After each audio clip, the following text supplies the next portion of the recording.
The revenue in the general fund, our biggest revenue in the general fund is our sales tax. As you can see this year, we're hoping to get about $8.4 million in sales tax. And that's the 1% tax that goes onto the goods and services that you purchase. I will tell you this, the last few years have been a struggle in that area. I know you've heard about the state's woes. Well, we're there with them.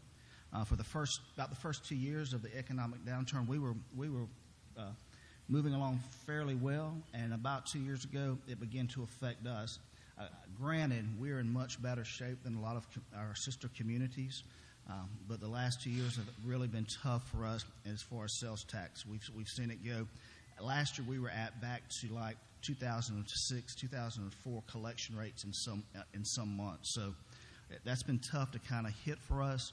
But the way it's looking now, the trend is for this year, we should hit our $8.4 million that we're anticipating in the budget. The next is property tax we talked about. That's our next biggest item in the general fund. It's about $5.5 million. Now, that's just not the property tax. That's on the motor tax that you pay for your tax and things of that nature. That's anything that an ad valorem tax is on: real estate, transfers, intangibles, railroad. That's all in that $5.5 million. So you can see, we've got a $80 million budget, and $5.5 million of that is funded through some type of ad valorem tax. So we're proud of that. We're proud of that. And I'm not going to go through each one of them. The next biggest one is our franchise fees. This is where our utility companies pay for the use of our right-of-ways, so their infrastructure. They can place their infrastructure on our right-of-ways. Of course, Georgia Power is our biggest one we get, and it pretty much what we usually say, it usually pays for our electricity bill for the year with them. Once we get that check about every March, we're always waiting with bated breath for that check to get from them. Then we also have the insurance premium tax, and what that is, it's a tax that's statewide on life insurance policies, and what happens, they collect it, and the state prorates it back based on population. So overall, you can see we've got a decent diversity of revenue streams coming into the city, and I think that's one of the reasons why we've been able to kind of sustain a little bit better than some of our local communities, is that they kind of got their eggs all in one basket in some areas, and some of it's not their fault. It's just the way their community is structured. But luckily, I think we've got a good diversity here on our revenue streams. Next page just kind of give you an idea. Yes.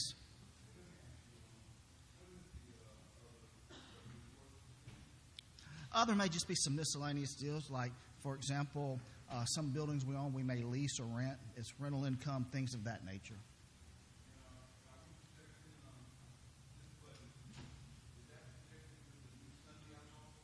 Yes, that's correct. That is correct. Not really. It really didn't. We haven't really seen a big change in that tax. Then the next page just give you I'm still just in general fund now. I'm not going to go through any more funds, but general fund. Just wanted to give you an idea of the expense side of the general fund. Like I said, the general government part of that's administration. That's myself, HR, mayor and council, city manager, engineering, and that other general administration is, building maintenance and things of that nature. Then we have our judicial municipal court. We have our public safety folks, which of course, that's where we put we begin that budget process. We center with public safety first, get those guys taken care of, and then we build the budgets after we get public safety taken care of. Then we have public works and housing and development. So as you can see, we are estimating about 31.169 in revenue and 31.167 in expenditure. So we didn't give ourselves much buffer this year, about $2,000. So if we don't follow this plan here, when it comes June 30, we're going to have to, I don't want to use the word, we won't be creative, but we're going to have to be trying to find some ways to make that look a little bit better. But again, last year, that was a tough year. I think this year that we're working on right now for FY 2013 is going to be tougher than this. I think that buffer won't even be $2,500 or whatever it is here. So that's why the budget's so important. We have to go by it. Give you an idea on our capital budget, just by fund real quick. It's about $40.2 million. And again, most of that is in our water sewer areas. We're like other communities, other municipalities. Our water sewer infrastructure is aging, and it needs to be replaced, and it is a very capital-intensive project. We've just recently finished one of our sewer plants, Mud Creek, at a cost of about $25 million. The good thing with that is the financial standing of the city allowed us to be able to get a very, very under 3% interest loan with the Georgia Environmental Facilities Authority to finance that for us. So it comes out much cheaper than us going out to the bond market, because right now it's not the best place to be anyway. So we saved a lot of money with those without those bond costs, attorney fees, underwriter costs. We were just able to get a under 3% loan with GFA. We set the terms how we needed them to be, that we felt our cash flow would happen, and it is working great. We've already been approved for some other projects we want to do with water sewer. So over the years, you're going to see when you look at our budget, the majority of our capital is going to be going to water sewer infrastructure, because it's just time to rehab and do some upgrades in the water sewer area. Again, it just the next page just gives you the graphs of the different areas, and I would just pay more attention to the capital sources. The 60% of that capital, as I just said, was through the GFA grant, the GFA loan. You see grants is only at 1.2%. We get a lot of questions about that. Why don't y'all have more grants? Grants are great to a point. An example is, a few years ago we had the economic stimulus grant. Well, we were able to hire some additional police officers. Well, the grant covered their salaries and their benefits. Well, in order to have a functional policeman, you've got to put them in a vehicle with the sirens and the light bars and the cages and the in-car computer. So for us to outfit a police officer is about $85,000 when all is said and done. So what we did, what a lot of communities did, they didn't think about, they just took the money while it was available and not thinking in 2 years, you've got to fund that 100% now. That went away. And a lot of folks are now struggling to fund that 100% level. And what we did, we said, okay, we think in about 3 years we can fund seven additional officers, and that's what we got. And we got the grant for 7 additional officers, and it's tough for us now to fund 100% of that, but we're doing it. So that's just the kind of trap sometimes you got to think about when those grants come along. At some point in time, you got to fund 100% of what you've purchased with that grant most of the times. And again, the next page, that's just kind of gives you an idea of what we're looking at, some sidewalk improvements, and I know a lot of folks are interested in that, and kind of give you an idea of what we're doing with our $40.1 million. I'm going ahead and close. There's a few more things, but I'll go ahead and close because Gretchen told me 15 minutes, but I just want each of you to know that the stewardship of your tax dollar we take very seriously at the city, always have, always will. Again, I think that's why we've been able to weather the storm so well, because in better economic times, we put enough surplus there to carry us through, so we didn't have to burden the taxpayer with an increased ad valorem tax and things of that nature. So I want you to know that we take it very seriously. My office is the main floor of City Hall. It's always open. Got any questions, come see me. And thank you very much for listening.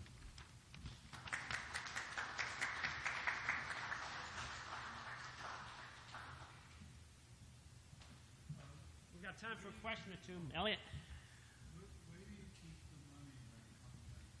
Where do we keep the money when it comes in? Well, I'll tell you what we do as far as our loss collections. When the state collects that for us, I send it straight to an investment account. At one point in time, we were pushing 8% in that investment account, but we're barely breaking 1% right now. Because the state, as well as our local ordinance, dictate the things I can invest in. Very safe, and we don't veer out into any derivatives or anything like that. It's just got to be easy government-backed security type situations. Right now, it is, and we're getting a little over 1 now. And so what we do, we put it in a pool account, so we get a better, instead of just with the city of Valdosta, it goes into a treasury pool, so we can all benefit more with the bigger dollar value going in. And then our bank accounts also have an overnight yield we get. Again, it's like everything else. It's low right now, but we do have an overnight rate that we get with our money in our bank accounts. One more question. George? Yes, Mr. Ryan.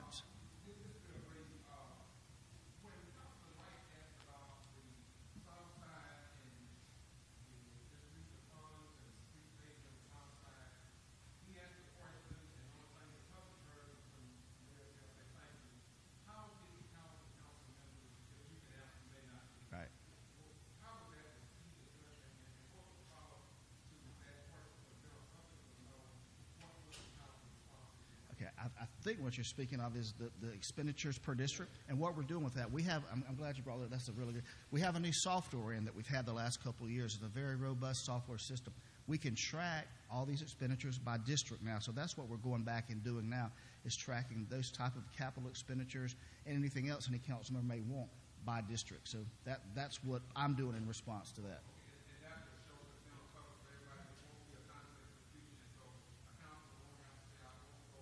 Right, we can. Yeah, I think you're correct in that. We will get them that and keep that updated. Well, we're working. It's not ready yet. We got to go back to 2006 and to paper, because that's back with the paper files.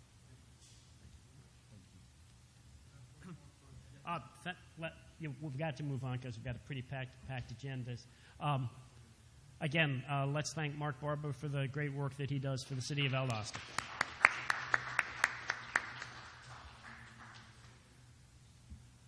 I'd like at this point in the program to recognize some elected officials that we have with us. Tim Carroll, City Council, always delighted to have you at the meetings. W.G. Walker, one of our tax assessors, delighted to have you here. Any other elected officials that I overlooked? Let me turn now to candidates. We have a number of folks who are willing to put themselves up for public service. We always appreciate when someone is willing to undertake to be a public servant. I'm going to call on them, and I've told each of them, keep it to 3 to 5 minutes, but do let us know why you're running, what you're running for, and what you bring to the office. So let me start with the largest district, which is the Senate District 8. This is currently held by turncoat Tim Golden, and I'm delighted to invite Bikram Mohanty to come speak to us.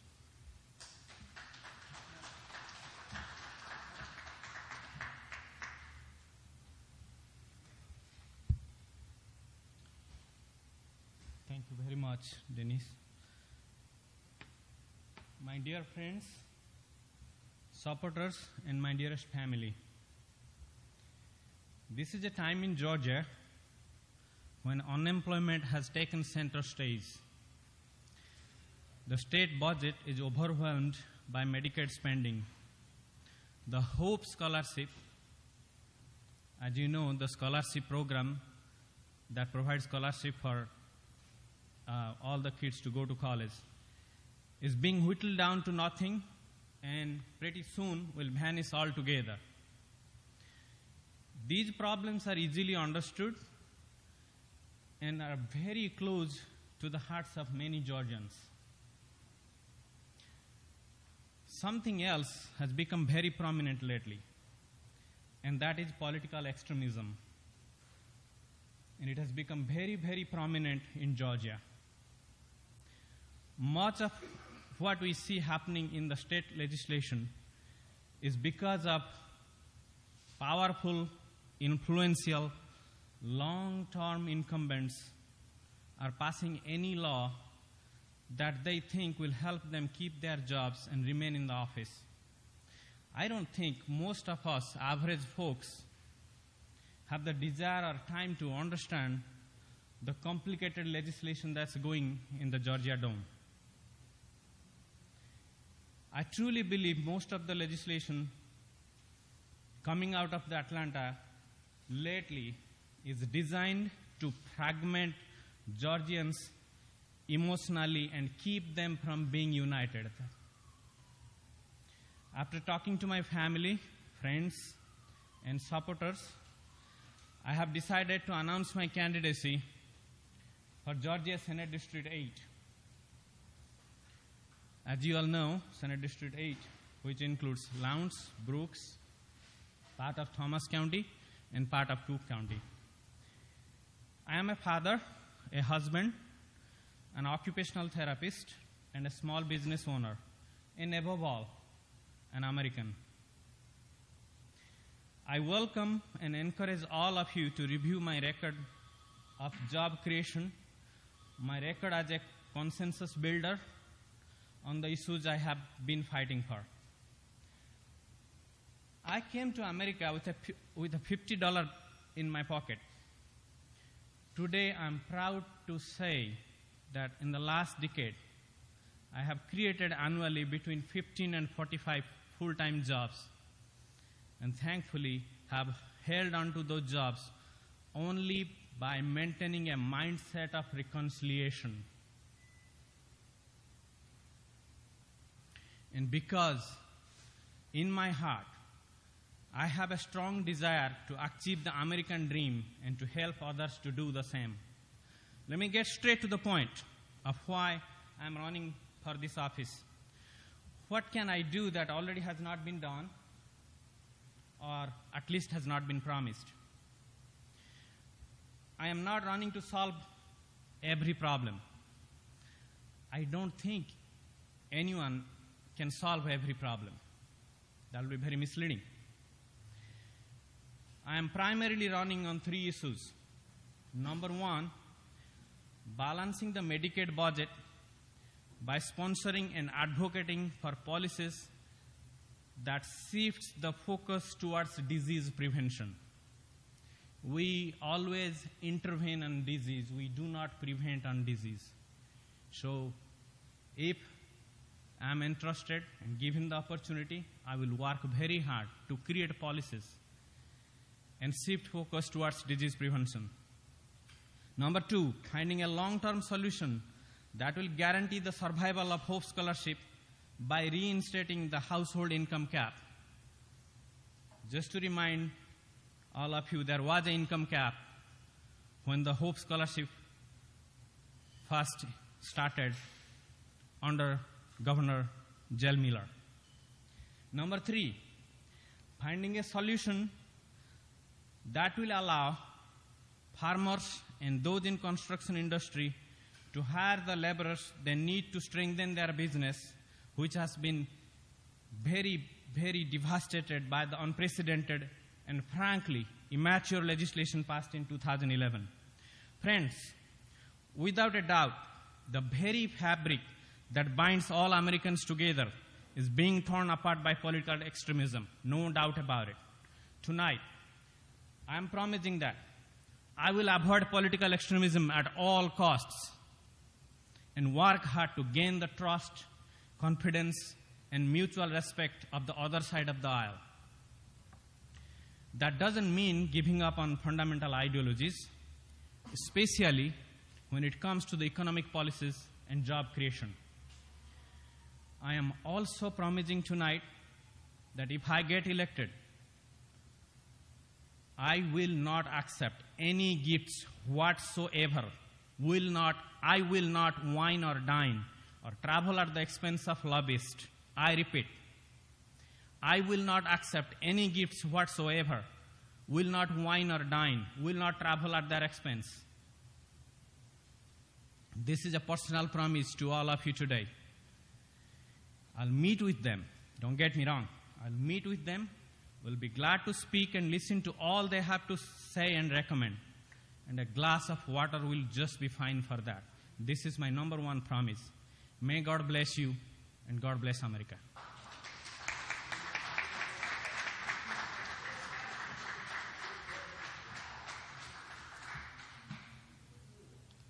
Thank you very much, Bikram.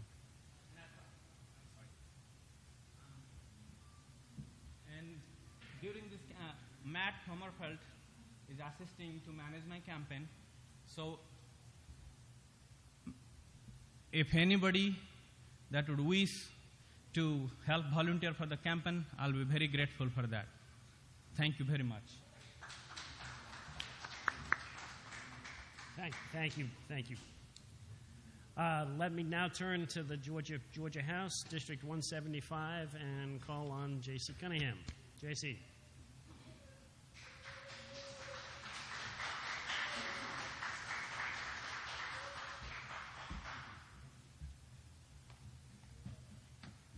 Thanks for coming out today, and good afternoon.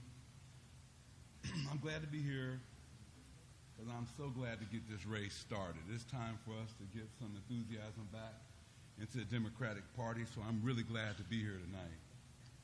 As most of you know, I'm here to announce today that I'm running for the General Assembly House 175 seat currently held by one of our turncoats, Amy Carter. I've decided to run because I'm fed up with our local lawmakers underrepresenting us in South Georgia and overrepresenting big business and private interest groups. I've been asked why, and my answer is always the same, and that is why not? But since everybody's here today, I'm going to tell you why. I'm running because I believe that it is time that the laws of Georgia begin to reflect the spirit and the pride of South Georgians. For the past several months, I've been speaking to people in Thomas County, Brooks County, and Lowndes County. I've been talking to teachers, farmers. I've been talking to small business folks. Everybody seems to say, and unemployed people. And everyone's saying the same thing. Who is feeling our pain in Atlanta? I'm running today because sometimes we have got to bulk up a little bit. Sometimes we just have to stop laying down and accepting anything that's passed to us. For the past month, I've been in Atlanta at least 12 times at the General Assembly, and I have yet to see one lawmaker from South Georgia articulate the concerns, articulate the problems that we have in South Georgia. And until we insist